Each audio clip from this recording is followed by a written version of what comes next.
the emotion like right now for you? Oh man, I'm excited. It's a long time coming. I've been working my ass off to get here, and it's a great feeling. I'm glad I got it done. I know it wasn't an easy fight for you, so I mean, give me what was kind of going through your head as the fight's playing out, especially that opening round. Yeah, I was like, oh man, not again. When I first got taken down, I was preparing for him to want to grapple more, and he timed a perfect takedown, and I knew it was, I knew I made a mistake, but I was able to battle back and get the win. Dane actually said that, in a lot of ways he gave you credit for that, like showing you can battle through adversity. Do you think that's kind of a reflection of who you are as a fighter? Yeah, I think so. I don't know what it is. I'm usually a slow starter. I don't know how I can fix that and start a little quicker. But it's worked out for me. It makes the fight a little more exciting. And I'm, was obviously able to come back and get the win. Then you had to sit back and watch everybody play out. So what did you think you'd done enough? What were your thoughts as the rest of the fights were playing out? Yeah, I've been watching the Contender Series now this is my third year, and you never know what he's looking for, but I knew if I went out there and I imagined having a bloody finish, and that's what happened, and that's what I was hoping he was looking for, and so I felt pretty good about it, but you just never know, so I would have been happy either way, but obviously I'm a lot more happy with that contract. And last thing for me, he said he wants you guys to turn around quickly, why you're on top of the head, so what's your plan? Do you have a date, a location, an opponent in mind? How do you want to make a UFC debut? So my boy Matt Frivola, I would definitely love to get on the same card as him. I was looking at that UFC Boston or New York later in the year, but we'll see. I'm going to enjoy the next couple days and start planning it from there. And wherever they give me, I'm ready to fight, and I'm ready to prove that I belong here.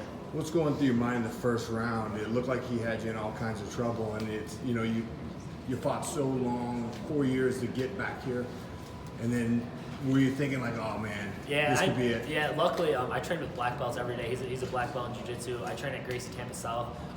There's a lot of killers on the map. I literally train with black belts every day. I've been in those positions a bunch of times. So I knew as long as I didn't give up the big play and I had a chance to escape, I knew I was going to be able to to come back and win. So I just tried to stay relaxed and just weather the storm.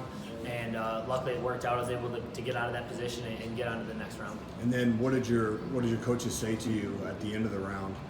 Yep, and we kind of expected this. He had a lot of early finishes, so I knew going into that second round I would have some advantages. I worked really hard on my cardio and my conditioning, so I knew going into that second round I thought I'd have a little more gas, and it worked out for me that obviously he didn't finish me and I was able to to get the win. Yeah, you started picking him apart. What do you think was the most effective part of the striking? I think the body shots were huge. Yeah, and he had a lot of reach to overcome too. Yeah. I think I just think the consistent pressure. A lot of people can't deal with that. They watch my tapes, and it's a lot different being in there with me. Just punches, kicks, knees, and just that nonstop pressure. It's hard to react. And I knew when he took a couple desperate takedowns, I knew that he didn't want to keep standing with me, and that actually motivated me and actually gave me more, more of a drive to keep the fight on the feet. Yeah, at the beginning of the third, I turned to the person sitting next to me. I said, it looks like he doesn't want to be. It looks like he doesn't want to answer the bell for this third round. Did you see that across the cage? Because you went right in there. Yeah, I was actually. I was thinking the same thing. I didn't know if he was going to answer the bell for the third round. I was expecting him to come out with a little burst, and he ended up coming out with a takedown attempt. And I knew as long as I just kept pressuring him, I knew I was going to take him out. Thanks, sir.